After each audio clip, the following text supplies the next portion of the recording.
If you got a charge off on your credit reports, you're probably been told one of two things. There's nothing you can do. You have to wait for 7 years for it to come off. Or just pay it and it will magically disappear. Both of those are half truths. In this video, I'm going to show you how charge-offs really work, what the banks and the collectors don't tell you, and the only 3 ways a charge-off can realistically be removed from your credit reports right away. And by the end of this video, you're going to know exactly what to stop doing and what to start doing if you ever want to get that charge-off removed off your credit reports for good. So just in case you don't know who I am, my name is Stephen A. Williams, founder of the creditrepairshop.com. We've been helping thousands of people repair their credit, remove charge-offs, help them get credit cards approved for auto loans, personal loans, you name it. I've seen people waste money, restart the statute of limitations on negative items on their credit reports because they didn't know the rules, and they actually make their credit worse by trying to fix it themselves. So let's break down step by step in plain English so you know exactly what's going on behind the scenes when it comes to dealing with charge-offs on your credit report. First, let's clear up the biggest myth. A charge-off is not your debt forgiven. A charge-off is not your debt being forgiven. It's an accounting move. The original creditor, your bank, credit card company, lender, is basically saying, we don't think we're going to get paid, so we're going to charge off this account as a loss on our books. They write it off for tax purposes, but that doesn't mean that the debt disappears. What actually happens is, number 1, the account is marked off as a charge-off on your credit report. Number 2, they may sell or assign the debt to a debt buyer or collection agency. Number 3, you've got a negative history plus possibly a collection account on top of it showing on your credit reports. That's why some reports show original creditor charge-off, debt buyer collection/collection account. So when someone tells you just wait 7 years and it'll just drop off, they're leaving out a lot of the important details. Let's talk a little bit about the 7-year rule. Everyone loves to throw that around. Negative information, including charge-offs, can usually report, if you do absolutely nothing, on your credit reports as a delinquency for 7 years. That's from the month that you first missed the payment, not when it was charged off. Now, it can never be brought up again after that 7-year period of time, as long as you didn't do anything to re-age it. Now, here's what they don't tell you. Paying the charge off doesn't reset that 7-year reporting clock, but re-aging the account or illegally changing the dates does happen, and that can make it stay longer than it should. Some collectors play a game with those dates, hoping you won't notice it. So yes, in many cases, it should fall off after 7 years if the dates are not reported correctly or if nobody messes with that data. Your job is not to wait. Your job is to make sure it's being reported accurately. Make sure no one is re-aging it, and use your rights under the law, the Fair Credit Reporting Act, to challenge all the errors. Now let's talk about the part everybody is here for. How do I actually get this thing removed? How do I get this charge off removed off my credit report? There are only 3 realistic paths to permanently removing a charge off your credit reports. And if you've been watching my videos here on YouTube or on TikTok, you know that the strategy that I use, which is a legal strategy, not something that is just made up from, I don't know. It really does work. And I've always talked about it this way. Is under the law, the information on your credit reports has to be accurate, complete, and verifiable. Most people send generic dispute letters just saying, this is not mine, please delete it. The bureaus toss those out automatically out of their system. And 30 days later, you have a return letter from them or something stating that the information is accurate and end of story. What they don't tell you is what you need to attack the specific data points on the account.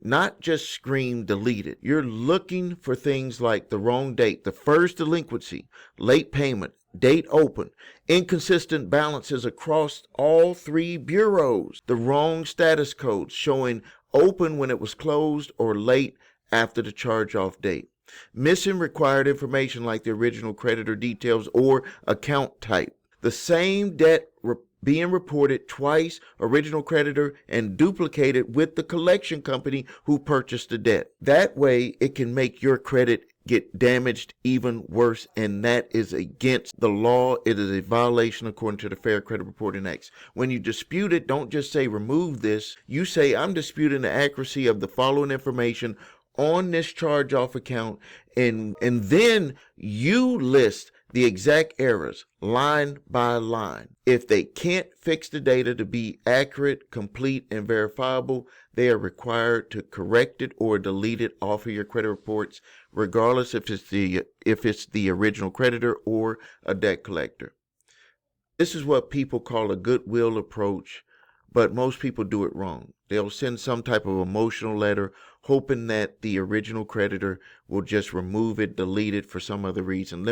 I'm here to tell you, banks usually have policies behind not deleting anything that they put on your credit reports. Regardless, even if you pay the debt to them, they're not going to remove it. There's rules behind them doing that because they took your signature to even open up the account. But if you can prove that the information is on there and it's negatively affecting you from being able to move forward because they had information listed on your credit reports inaccurately, they will remove it. Now, you can also request hardship to get the information removed if you have major life event. Maybe you went through a divorce, you had a job loss, medical emergencies, and this is where you would send them a hardship letter and you request that the information be removed. Also, if the debt is not paid and they still maintain the debt, they could utilize that hardship to do debt forgiveness, send out a 1099-C, and then mark it that you don't owe the debt. They would just zero it out. That would stop it from hurting you on your credit report. So in short, instead of begging them and trying to get them to just do something that they don't want to do, you would acknowledge that, the debt and that it was a mistake. You explain briefly what happened about your life incident that happened and show how things have changed, a stable job, on-time history, and that you had with them in the past. And then under their own internal policies, they will consider a one-time courtesy of the deletion of that information. And if you still owe them and they haven't sold it, they would consider doing debt elimination or debt forgiveness. It can work. Sometimes it does, sometimes it doesn't, but that's another tool belt that you can put in as a strategy.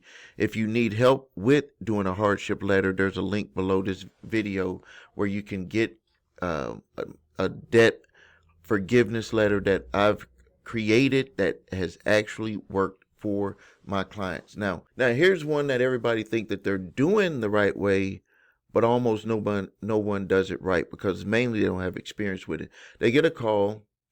If you pay this today, we'll update your credit. Update it how? That's the trick. If you pay or settle without a written agreement about what they're going to do on your credit reports, you could be making a huge mistake. This is what you want to happen. You want it to show the balance is zero, but they may state that it's a charge-off or paid charge-off. That's fine if it's the original creditor. But if it's a debt collector, you want that information totally removed off your credit reports. Because if you just pay it, it will not harm you technically, but if your whole goal was to pay it and have it removed, you want to make sure that you do this right. So to be clear, if you're dealing with the original creditor, they may or may not remove it, but there will be other opportunities to get it removed. You want to make sure that they have a zero balance and that they can say paid for less or paid. and it won't hurt you anymore. If it's a debt collector, you're going to want to make sure that you get that in writing, that they're going to take that information off of your credit report. So remember the key. You want to get this stuff in writing. You want to make sure it clearly says what they're going to do when it goes towards the reporting on the bureaus, and don't do anything until you get it in writing. The next thing is what doesn't work, but people keep trying this stuff. People are doing it because they don't really have the experience. They see other people's stuff. Maybe someone got lucky and it worked one time, but I'm here to tell you, being in the business going on 20 years, this is the deal. Just disputing with the same templates and stuff, that's not going to work. Bureaus and creditors, they see that this stuff is templated and are just going to throw it out the window or throw it in the trash. Saying that an account is not yours, that could backfire. That could actually hurt your credit because you did sign for the information. That's why you want to always do your disputes based on the accuracy, based on the information that they have placed, and you found the violations from what they've done on your credit reports. Also, watch out for these fake overnight gurus that are claiming that they could just fix your reports and stuff overnight or in 30 days. That's just not going to work. They're going to be sending out fake ID theft letters and sending out stuff we used to be sending out to the CFPB. That's not going to be happening anymore also. And then also some of the things that you shouldn't discard is if they decide to send you a letter saying that they're going to take you to court and sue you, because they can do that. If they take you to court and sue you, all of that other stuff is going to be kind of set aside, and you're going to have to start focusing on what you got to do to fight the lawsuit. So now let's talk about the things that you do need to do if you want to get this charge off removed off your credit reports. First thing is you need to get your credit reports. If you don't have complete credit reports, don't go and get them from the free places because they're not going to be complete. Go to www.your3scores.com. Link is below this video. You can get your TransUnion, Experian, and Equifax reports, and you need to look at them. You need to audit. Let me tell you the things that you need to audit line by line. These are very important. Is you need to look at the date open, the date of the first delinquency, the last payment date, the balance and the high balance, the status, the creditor name, and the creditor the account type. Circle anything that doesn't make sense across the board with all of the bureaus. This is going to be your key to getting this information removed off your credit reports. Ask yourself, is this within the last few years and the date looks wrong? You might lead with the accuracy of dispute. Maybe you look at it and it says you've already paid it and you've rebuilt your financial situation. You might lead with the policy and the Goodwill request. Is the debt still unpaid? You got some cash aside that you can work with. You might want to consider negotiating with a settlement and then having them either update it if it's the original creditor or remove it if it's the debt collector. Those will be your choices. Now, if you need help with your credit, this stuff can be done. It does take work. Visit us at thecreditrepairshop.com. Watch video what makes us different so you can see my 8-point validation process, my 2-phase settlement process. That's why I've always said that, because that is the way that we repair credit. We deal with the charge-offs this way. We deal with the furnishers, which could be a debt collector or the original creditor. You do have rights. You just have to know how to put this stuff together to be able to get the job done. So if you have debt collectors coming after you, you can grab my 3-pack of letters, statute of limitations, debt validation, cease and desist collection activities letter. You can also go to summonsmaster.com where you can upload your debt collection letter, because that can go a long ways towards getting that charge off removed off your credit reports. If you're being sued by debt collectors, go to summonsmaster.com where you can upload your summons and you can get a fully formatted court-ready response to every allegation and a defense to help you win your case. Post your questions and comments. Thank you for your time. This is Stephen A. Williams, President and founder of thecreditrepairshop.com.